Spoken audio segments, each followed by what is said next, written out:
வணக்கம். ஒரே நாள் ராத்திரியில 40 ஏக்கர் நிலமும் நன்சை நிலமா நெற்பயிர்களா விளைஞ்ச கதை உங்களுக்கு தெரியுமா? உண்மைதாங்க.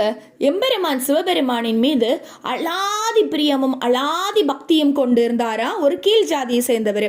ஆனா மேல்குடியில உள்ளவங்க அவரை கோயிலுக்குள்ளேயே அனுமதிக்கிறது இல்ல.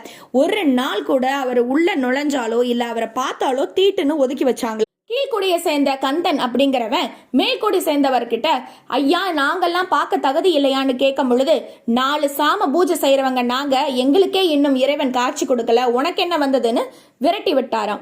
அந்த நாள் பொழுதுல, அந்த ரா பொழுதுல அவருடைய விளையாத 40 ஏக்கர் நிலத்தையும் எம்பெருமான் சிவபெருமான் அந்த கந்தனுடைய பக்தியின் காரணத்துக்காக நெற்பயிர்களா மாத்தினாராம்.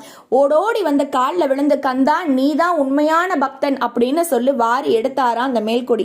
இது வேற எதுவும் இல்லைங்க, சிதம்பரம் நடராஜர் கோயில் தான். கட்டாயம் சென்று வருவோம்.